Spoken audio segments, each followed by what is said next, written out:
So your question, why did I leave Summer Heights High? Well, this whole turd fest began around a year ago now. It's etched in my mind very clearly, so I'm happy to divulge. I've had a lot of questions about this, so it's going to be the tell-all episode. So look, when Margaret left a few years back, we got a new principal, Stuart Kim. Absolute PRICK. Excuse my French. I just, I didn't take to him from day one. I had written and rehearsed a flash mob for his arrival on his first day, which was very nice of me. Um, I just wanted to welcome him to the school and, let him know who I was and what I was capable of. And it was a huge production number where the kids gradually came alive in a song and dance routine from the staff car park through the corridors and out into the playground, following alongside this Stuart Kim guy. Yeah, I had a cast of 85 kids following him. So, he got out of his car and came in and I was principal, singer, dancer, performer in the flash mob as well. So, he got a good look at me and look, tell you what, his reaction was lackluster to say the least. And it bloody peeved me off. I mean, because I'd been rehearsing this thing for weeks and I didn't have to do it. And the guy barely cracked a smile.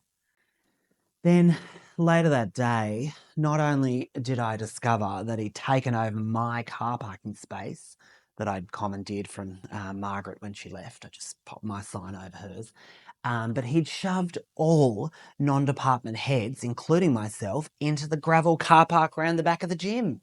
Bloody hell. This is on the first morning, his staff announcement. I was bloody fuming. And then before recess, he's taken down all my warning signs around the staff room. He's taken them all down. He didn't approve.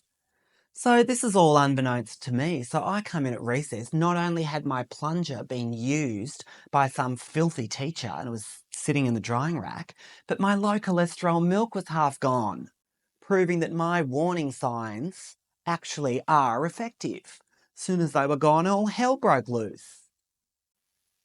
So look, I may have overreacted, but I did throw Stuart's lunch that his wife had made him down the toilet just as revenge. It was sort of a curry thing, so I just scraped it and flushed it. Word got back to him that I did it, and I was summoned into his office and given a stern warning. He said all he had for lunch was a out-of-date wafer that he'd found in the staff kitchen cupboard, but so look, I offered to give him half of Rodney's foot-long sub, which he agreed to, so. And look, I just grovelled. I said to him, I'm jumpy around change and, I'd be right eventually. I gave him the benefit of the doubt. But look, I wasn't right. We just locked horns for the whole of first term. And once I was late to an important staff meeting and Stuart hits the fan, screams at me.